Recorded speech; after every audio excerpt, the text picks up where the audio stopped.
ये कहानी एक ऐसी बेटी की है जो लाइफ में कुछ करना चाहती है, कुछ बनना चाहती है, मगर ये सोसाइटी, ये माशरा इसे अपने ड्रीम्स पूरे नहीं करने देता।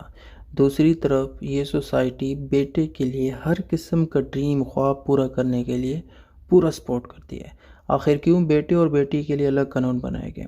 इस स्टोरी में एक मर्द का डाइवोर्स होता है, तलाक होता है, तो सारे घर वाले इसको सपोर्ट करते हैं, इसकी देखभाल करते हैं। जबकि दूसरी तरफ हम ये भी देखेंगे कि जब औरत का डाइवोर्स होता है, तलाक होता है, तो उसके साथ क्या होता है? क्या घर वाले सपोर्ट करते हैं? इस पर भी डिस्कशन करेंगे। आज इस कहानी में हम love and passion, social injustice, forbidden relationships को पढ़ेंगे, चाइल्डहुड एंड इनोसेंस को देखेंगे, सोशल क्लास की भी यहाँ पे बात की गई है, एंड रोल ऑफ फैमिली इस कहानी का इम्पोर्टेंट थीम है। कहानी शुरू करने से पहले मैं आपको इस कहानी के अहम करैक्टर्स, किरदारों के मुतालिक बताता जाऊंगा, ताकि जब मैं ये कहानी सुनाऊं तो आपको सब कुछ क्लियर होता जाए। तो इस कहानी में पापा जी नाम का ये लड़का मामा जी नाम की लड़की से शादी करता है। इन दोनों के दो बच्चे, चाको जो एक लड़का है और अम्मू जो एक लड़की है, ये पैदा होते हैं।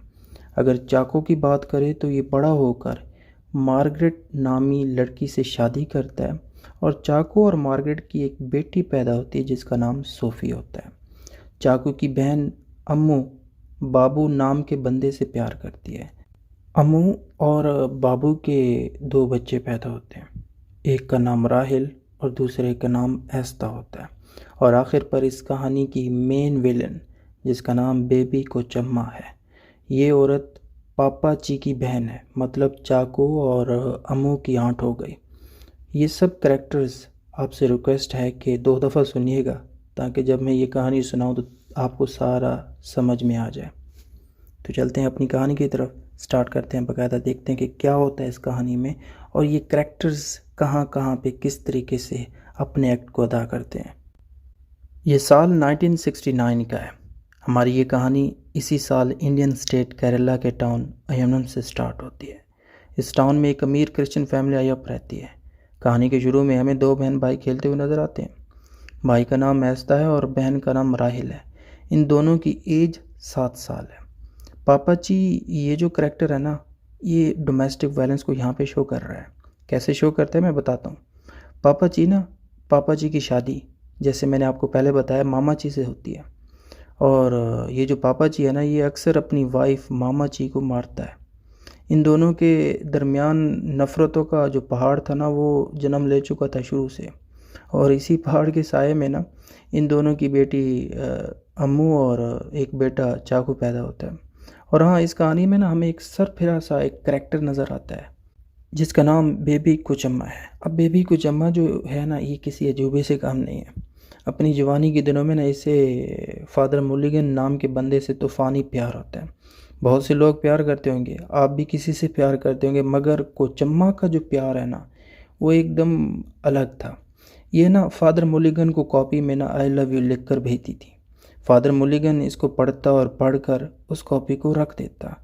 कोचम्मा ने ये अनोखा प्यार ऐसे किया कि फादर मुलिगन को भी कंफ्यूज करके रखा था कि ये प्यार करने वाली है कौन, ये कौन मुझे आई लव यू लिख कर भेजती है। खैर, मुलिगन इस आई लव यू का कोई ख़ास जवाब नहीं दे पाता और आखिर पर क्या होता है, कोचम्मा को ना इस प्यार से नफ़रत हो जाती है। अब यहाँ पे देखें, लेवल चेक करें कोचम्मा का। ना ही ये जाके फादर मुलिगन को बताती है कि मुझे तुमसे प्यार है, और यहाँ पे क्या होता है, ये ख़ुद ही प्यार से नफ़रत करना शुरू कर देती है। अगर बताती तो शायद हो सकता है कि फादर मुलिगन इसे अपना लेता, लेकिन यहाँ पे इसने बताया नहीं और इसे प्यार से नफ़रत हो गया। खैर, आगे चलते हैं कहानी की तरफ। फिर से हम पापा जी और मामा जी की बात करते हैं। पापा जी और मामा जी ना अपने बेटे चाको से बहुत प्यार करते हैं।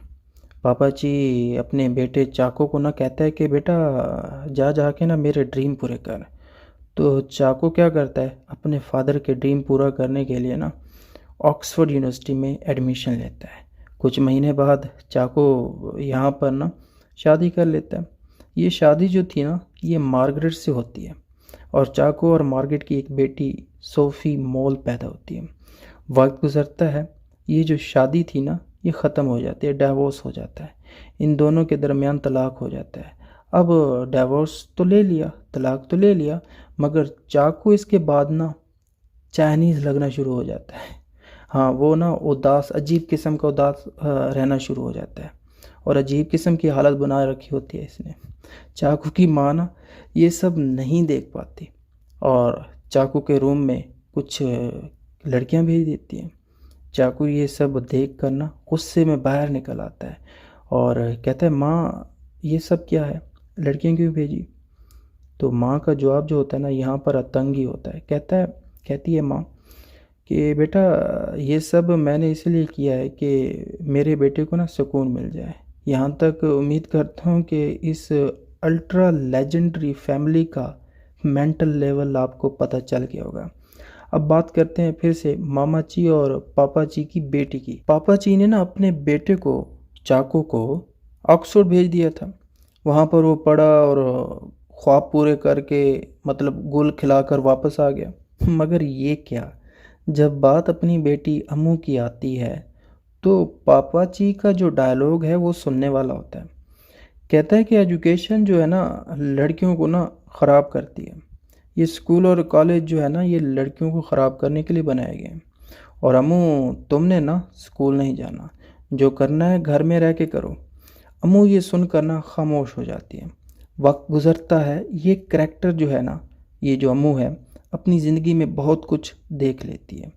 इसे सोसाइटी दिन रात टॉर्चर करती है, सताती है। ये दुख और दर्द बर्दाश्त करती चली जाती है। माँ बाप भाई ये सब भी इस दुख को बढ़ाने में ना शामिल होते हैं। अब होता क्या है, अब हम यहाँ पे देखते हैं कि इसे जैसे सोसाइटी कहती गई ना, ये जो अम्मू है हमारी इस कहानी की अहम करैक्टर, इसे जैसे सोसाइटी कहती गई ये करती चली गई। आखिर पर हमें अम्मू की जगह ना एक दुखी आत्मा नज़र आती है।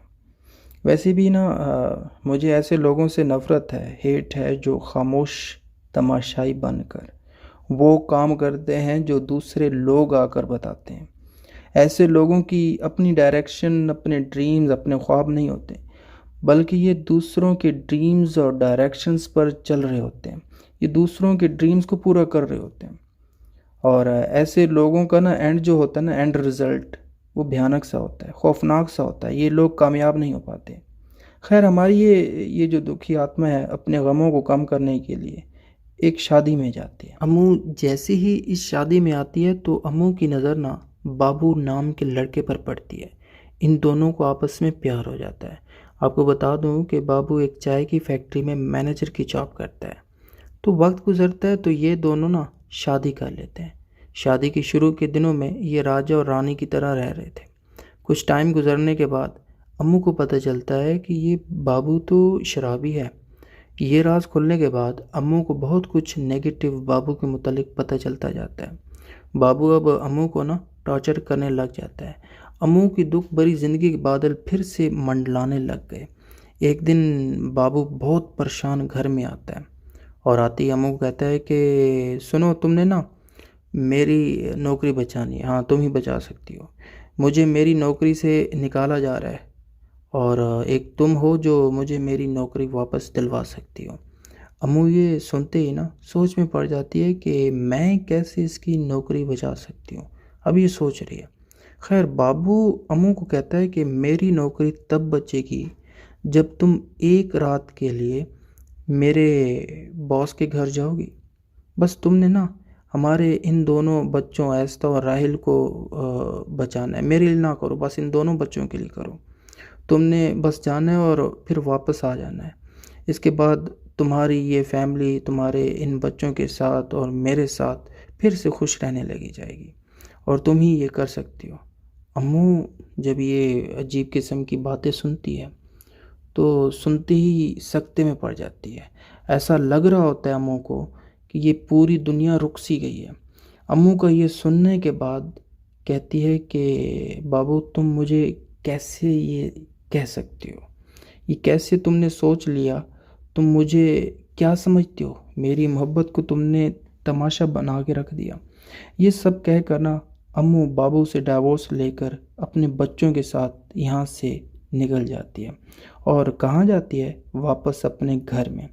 अब अम्मू अपने घर में आ जाती है। शायद वो ये भूल चुकी थी कि इसके घर में इसकी एक आंट कोचम्मा भी रहती है, जो अम्मू का ना ऐसे हस्बैंड का घर छोड़ कर आना बुरा समझती है। इस आंट को जब भी ना अम्मू नज़र आती है घर में, तो ये अम्मू को पकाना शुरू कर देती है कि औरत का घर उसके हस्बैंड के बगैर अधूरा है। चाहे हस्बैंड जो कहे, जैसे कहे, चुप करके सुना करो, बर्दाश्त करो और वापस जाने की जल्दी से तुम तैयारी कर लो। यहाँ पर आपको बता दूँ कि इस आंट को नहीं पता कि ये अम्मू जो है ना अपने हस्बैंड से डाइवोर्स लेकर आई है। आंट का मानना था कि अम्मू सिर्फ रूट कर आई है, डाइवोर्स लेकर नहीं आई। अम्मू यहाँ पे सिर्फ रूट कर आई है, तो ये आंट को पता है। अगला चैप्टर जैसे स्टार्ट होता है तो हम देखते हैं कि अम्मू का ये जो भाई है ना चाकू, ये एक टेंशन में लगा हुआ है। ये बहुत परेशान सा घूम रहा होता है। तो अब इसे टेंशन कौन सी है, ये परेशानी कौन सी है? ये परेशानी अम्मू के घर में अचानक आ जाने की है, क्योंकि चाकू को डर है कि कहीं अम्मू प्रॉपर्टी में, जायदाद में हिस्सा ना मांग ले। तो एक दिन अम्मू को जाकर ये चाकू कहता है कि सुनो बहन, तुम्हें ना यहाँ से कुछ भी नहीं मिलने वाला। कुछ भी, जो भी कुछ सोच रही हो ना, यहाँ से कुछ नहीं मिलने वाला। तुम्हारे लिए अच्छा यही होगा कि तुम ना यहाँ से निकल लो। अब यहाँ पर हमें पता चलता है कि अम्मू से ना आंट बेबी कोचम्मा और भाई चाकू दोनों नफरत करते हैं। कुछ दिन गुजरते हैं ना, तो अम्मू का जो फादर होता है, वो पापा जी, ये भी मर जाता है। और अम्मू की मदर, मामा जी की अगर बात करें तो ये अम्मू का ना साथ उस तरह से नहीं देती जिस तरह एक बेटी का साथ माँ देती है।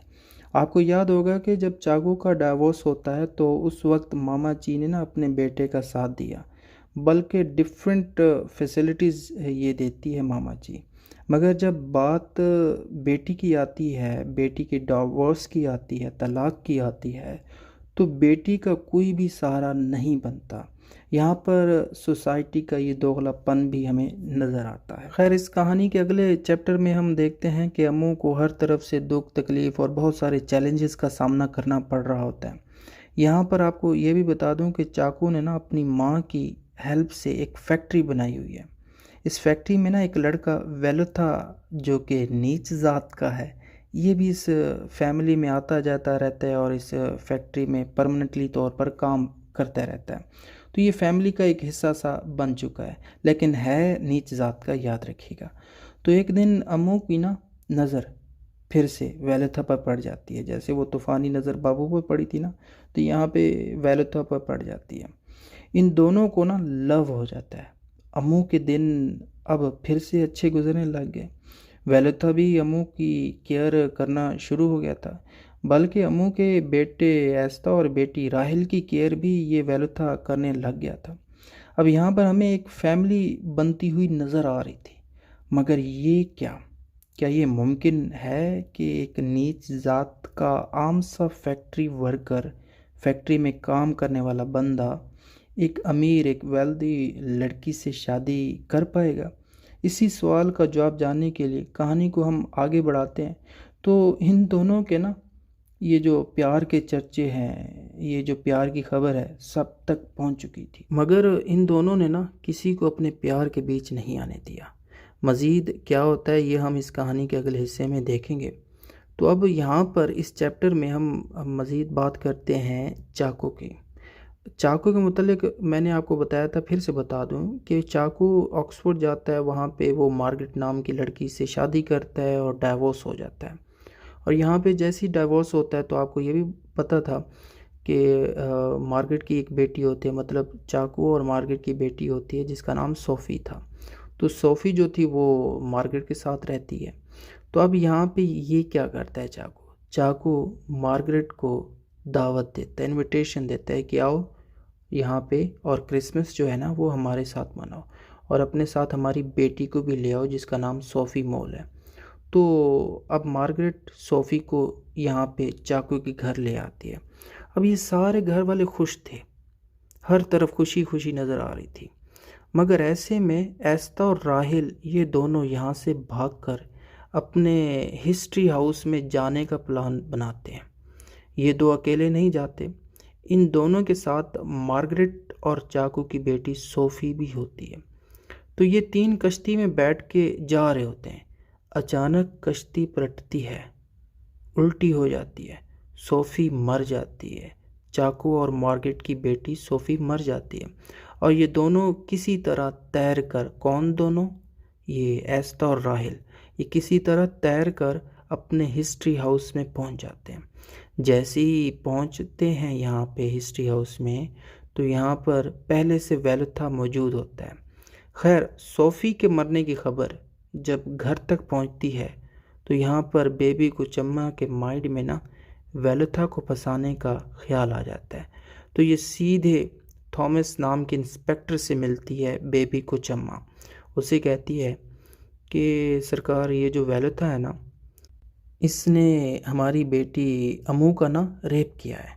और सरकार, रेप तो कर लिया, रेप करने के बाद ये जो अमू की बेटी राहिल है और बेटा एस्ता जो है ना, इसको हिस्ट्री हाउस में अगवा कर लिया है। पुलिस वाले ये सब सुनकर वेलुथा को पकड़ लेते हैं। बाद में थॉमस को पता चलता है कि वेलुथा तो बेगुनाह है, तो इसे छोड़ दिया जाता है। अब ये सब कुचम्मा देख रही थी, तो इसके माइंड में एक और शैतानी ख्याल आता है। ये अब राहिल और एस्ता को बुलाती है और कहती है कि सुनो बेटा, अगर तुम दोनों ने ना अपनी माँ अम्मू की ज़िंदगी बचानी है, तो तुम दोनों को ना ये कहना होगा। क्या कहना होगा? कि सोफ़ी का जो कत्ल है ना, वो वेलुथा ने किया है। ये बच्चे अब क्या करते हैं, लाज़मी बात है माँ की ज़िंदगी को बचा रहे हैं फिर, तो ये बच्चे जाकर पुलिस वालों को बता देते हैं कि वेलुथा ही ने सोफ़ी का कत्ल किया है। तो वेलुथा को फिर वापस से पुलिस पकड़ लेती है। इतना इसको मारती है, इसको वेलुथा को, कि ये जेल में ही दम तोड़ देता है। अम्मू को जब ये पता चलता है, तो ये सदमा जो है ये अम्मू बर्दाश्त नहीं कर पाती और आखिर पर क्या होता है, अम्मू भी इसी गम की वजह से यहाँ पे मर जाती है। अब ये कहानी यहाँ तक हमें दो जनरेशन, सीनियर जनरेशन्स के मुतालिक बता चुकी है। आगे हम जो बात करेंगे वो एस्ता और राहिल की होगी। ये दोनों बच्चे घर में डिसलाइक किए जाते हैं, नापसंद किए जाते हैं, कोई भी इनसे प्यार नहीं करता। राहिल अपनी माँ पर गई है, इसे भी बिल्कुल वैसे हालात का सामना करना पड़ रहा है जो इसकी माँ को देखने के लिए मिले थे। खैर, ये दोनों जो बच्चे हैं ना, ये अब बड़े हो गए हैं, अपने अच्छे और बुरे को समझने लग गए हैं। राहिल को एक लड़का मिलता है जिसका नाम लैरी है। ये दोनों एक दूसरे को पसंद करते हैं और बाद में ये शादी कर लेते हैं।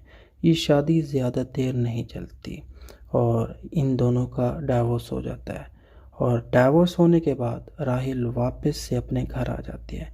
इस घर में ये दोनों, राहिल और एस्ता, बैठे होते हैं, सोच रहे होते हैं। क्या सोच रहे होते हैं? कि हमारा इस दुनिया में ना कोई भी नहीं है, कोई भी इंसान हमें नहीं अपनाता, जिसको देखो वो हमें डिसलाइक करता है, कोई भी हमारे साथ रहना नहीं चाहता, हर कोई हमें अपना दुश्मन समझने लग गया है। क्यों ना हम दो खुद ही एक हो जाएं? तो आखिर पर ये दो एक हो जाते हैं, इन दोनों के दरमियान इंटरकोर्स होता है। इसी के बाद ये जो नावल है ख़त्म हो जाता है और यहाँ पे फॉरबिडन रिलेशनशिप का जो थीम है यहाँ पे ये क्लियर हो जाता है। तो उम्मीद करता हूँ ये नावल आपको पसंद आया होगा। पसंद आया तो लाइक कीजिएगा, सब्सक्राइब कीजिएगा, अपना फीडबैक कमेंट में देना ना भूलिएगा। Thank for watching this.